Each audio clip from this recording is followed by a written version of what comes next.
So కాబట్టి ఈయన ఏం చేశాడంటే మోషేకు వ్యతిరేకంగా తిరిగి ప్రధానత్వం మాది, మేమే మొదటోళ్ళము అని చెప్పి కొట్లాడడం స్టార్ట్ చేసి అతనితో పాటు ఇంకా అనేకులను ఆయన ఏం చేసినాడట, సమకూర్చినాడు అనమాట. కాబట్టి తిరుగుబాటు అనేది దేవునికి, దేవుని చిత్తానికి, దేవుని ఆలోచనకి వ్యతిరేకంగా తిరుగుబాటు అనేది చాలా తీవ్రముగా దేవుడు ఎంచినాడు.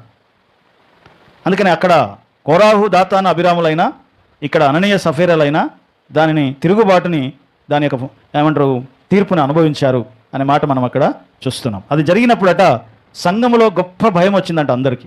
అననీయ సఫీరాలు పడి చనిపోగానే అది చూసిన వారందరికీ ఏమొచ్చిందంట, గొప్ప భయం కలిగిందంట.